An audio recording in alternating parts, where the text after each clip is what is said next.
hand, Hagglefish Zones is like the vanilla ice cream of Splatoon 3 comp. Like Hmm. it's bland, it's salt and pepper, it's Wait like a unseasoned second. mashed potatoes. It's just like Vanilla it's won. there.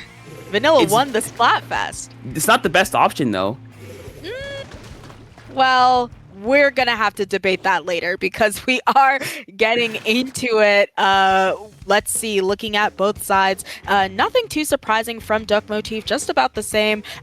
Cold this time around deciding to go onto that sticker stamper rather than the one on the zip. But right off the top, they are going to go down. Vexen just working overtime on that gal, making sure to check those flanks to see that nobody is trying to come for them. Cap just staying safe in that bubble before Ooh. getting a double here, I think, from Red Shell, but they are going to be the only person out, so wipeout there on Duck Motif. Yuki aim just taking him out and moving up accordingly. Yeah, look how fast the Stamper and the S-Blast and honestly the Junior are pushing up, just sitting under these ledges. That's going to be one going down, no bubble. But you got to be worried of both these frontliners, both these AoE weapons just being there, being able to shut you down and see Rachel going down cold with the Booyah Bomb to try to clear out the tent here is going to work out. And so far, Yuki Aim are halfway to their penalty points right now. 2 members down, however, so Duck Motif has the opportunity here to get back into zone. You see Kara there on the right hand side, being able to just paint the zone, but no, Cap just popping that bubble and kind of invalidating all of that paint for as long as possible. And right now, Yuki Aim are just painting the zone and it's working out in their favor. Rachel on the flank, there's gonna go down. 2 are gonna go down for Duck Motif. There's the whales trying to get something going. It's not gonna work out. And despite a last-second attempt from Duck Motif to get back in the zone, Yuki Aim just says nuh-uh and takes game number 1. Listen, we now see why Yuki Aim was able to get that upset in such a dominant fashion, because I really believe that something about their positioning. You see Sunny here, he is just making sure to be locked in, and I think eventually does get flanked, but at the end of the day, like you remember, they went 2 down, and despite that happening, they were able to hold on to the zone. You see Sunny there, that is going to be the flank, but you have Kiki on this left, just keeping everyone away from the zone long enough that I think it just barely goes into neutral at the end, but they keep it that whole time, Topic, and that's exactly what we saw from Yuki Aim when they were against Yodo Toidle. Despite the fact that half of them are down, they still keep their space. It's incredible to watch.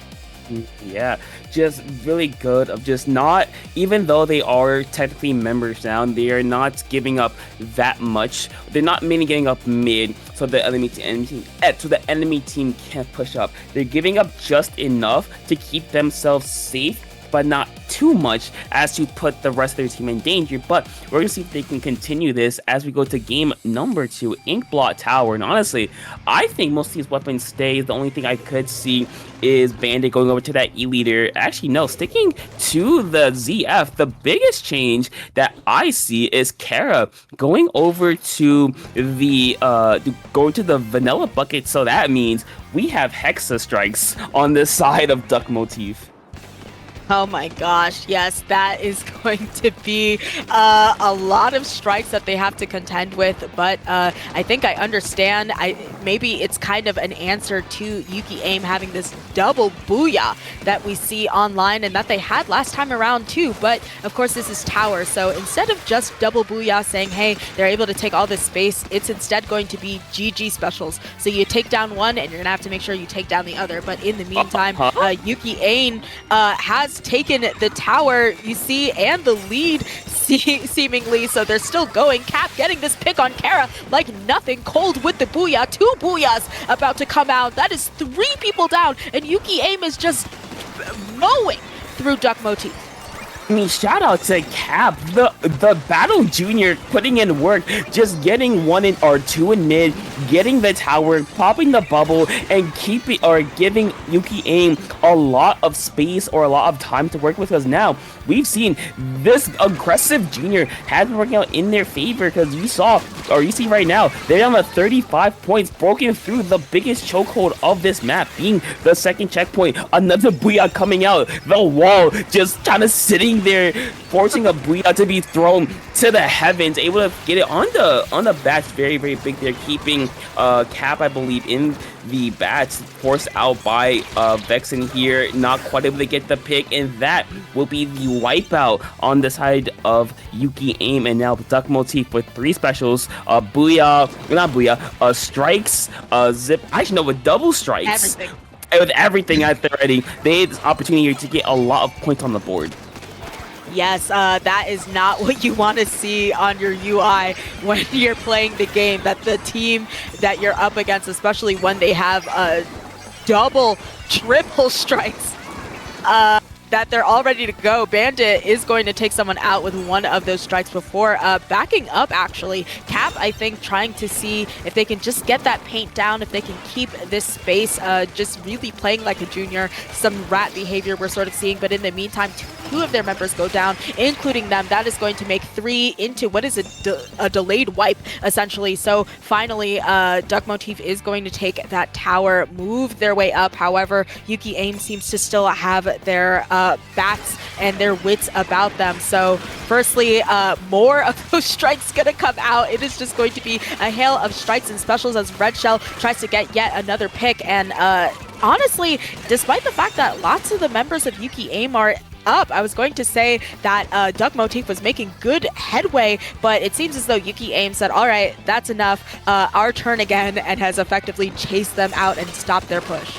I mean, yeah, they did a really good job of that, but it seems that Motif have kind of not learned Yuki Aim, but they've kind of managed to resist the advances from Yuki Aim really, really well here and being able to at least counteract them. But now, if you see, they're doing whatever they can to get their bats, and Yuki Aim knows this as well. So it's kind of a battle of, can Yuki Aim keep the bats and can Duck Motif get it? Rachel, another zip caster onto bats, unfortunately gets shut down almost immediately by Kiki, getting shut down in return by Bandit here. And now a 2v2 situation here. If you're Duck Motif, you gotta make sure that Sunny gets out of there, because Sunny being there with the cooler as well just gives their team that aggressive front that they really, really need to work with. And so far, they're doing a really good job of that, as they're able to get to the second checkpoint and score and possibly get through it. Not quite with one down. The bomb on the tower gonna do a whole lot. Cap saving the checkpoint by, I believe, 2 points. And Yuki Aim is gonna hold on with a minute to go left in the game, not only to the lead, but to that checkpoint, which is very, very big for them. Listen, Topic, this is one of the times when you're in that VC and you just have to give a quick calm that you saved the game to the rest of your teammates, because wow, that could have been disastrous. Especially, we are down to 30 seconds in this game, and once again, Duck Motif is on that tower trying to make that push. Once again, even more strikes coming out. 2 of their members are going down. They're heading towards that last checkpoint, but I think that Yuki Aim, just in this controlled sort of methodical way, is able to just get the picks that they need and effectively chase everyone down, but they haven't quit yet. Duck Motif is trying to get that AoE up there. That is going to be a pick, and now everyone is trying to dive that tower. Cold gets an absolute critical tower. Absolutely. GG booyah. And that is going to end the game. GG's indeed to a 2-0, putting Duck Motif on the back foot and looking down the barrel of a second place finish if they don't reverse sweep. I mean, yeah, we saw at the very end there, all of the members of Yuki Aim. You see, this is a good start for them, getting a 3v3 situation here. You see them around the tower, just kind of affect it as best they can.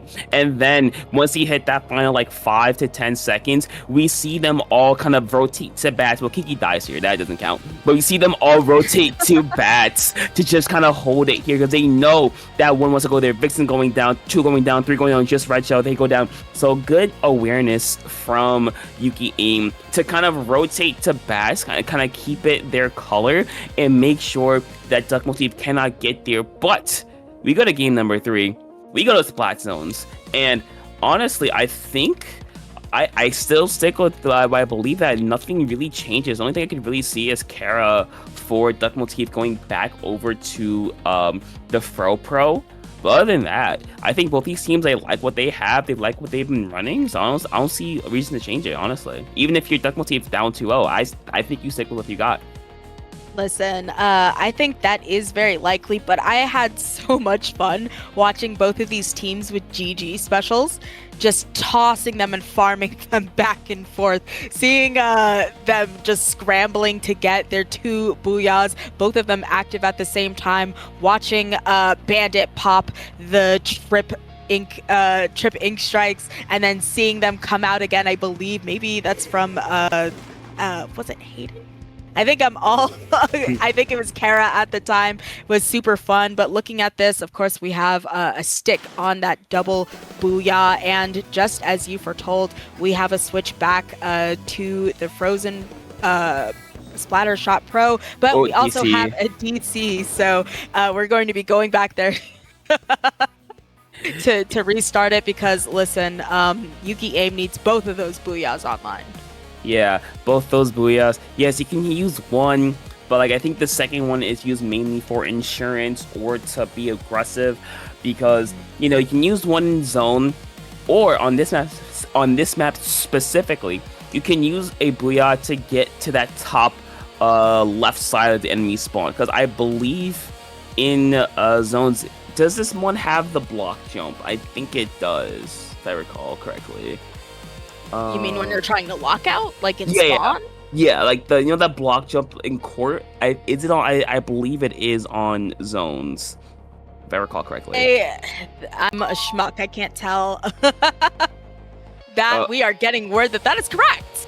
Yeah, good to know. Yeah, so you can use that to possibly get Cap in. This is a really aggressive junior player. You can use it to get Kiki in that S-Blast for a second booyah, or just booyah the zone. You can use it to get the Stamper in themselves. So there's a lot you can do with this double booyah that can be very, very effective here.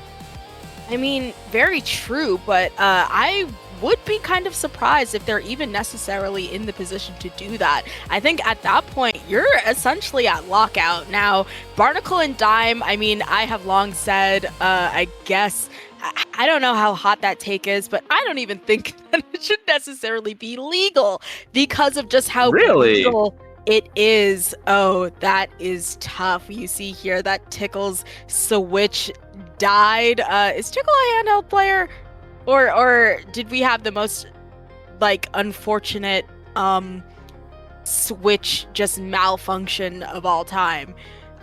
Because I will say, as a handheld player myself, you gotta play next to the plugin, just in case. You can never be too sure. But I'm sure. What a thing to do when you're literally at you're at tournament point. You're at tourney point and you allegedly have 5 people on your roster. Allegedly. And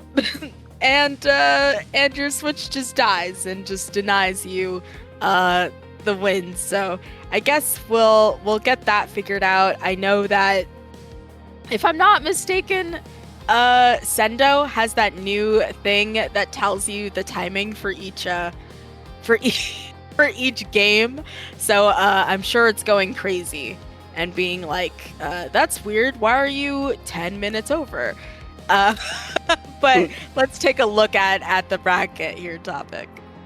Yeah, we're looking at the bracket, and I believe the number 1 seed Iridescent is currently up 1-0 on Squid Wins.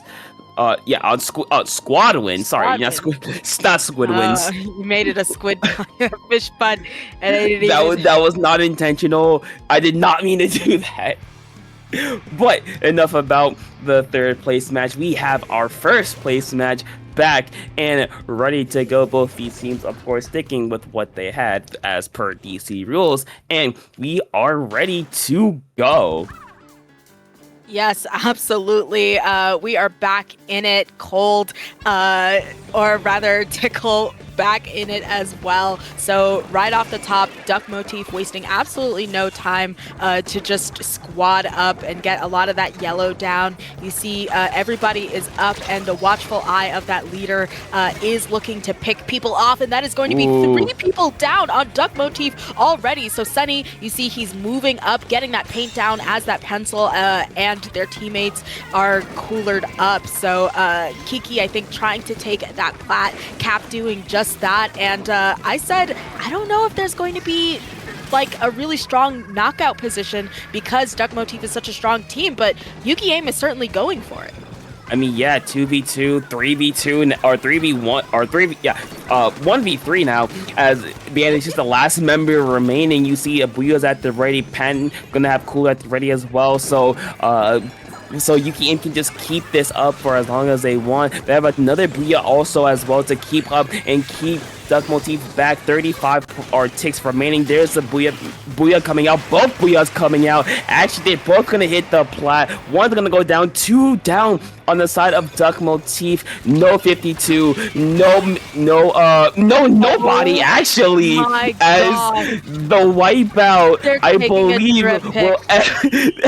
The wipeout will end it, taking the drip pick while the game is going, by the way. You know what? If I was them, I'd do the same thing. But I am not, as of right now, Yuki Aim are your SOS 210 winners with a very, very dominant game number 3. Listen, I'm going to allow you a little peek behind the curtain and let you know that we were given the choice today to possibly have cams on. And I said, listen, it came after work. I don't want to have cams. And I'm glad there are not cams on because my face right now, my jaw is on the floor. What a crazy game. You see a wipeout at the end there on Duck Motif. A well-known, strong team, and Yuki Aim not just upsetting the first seed, but I would say a mainstay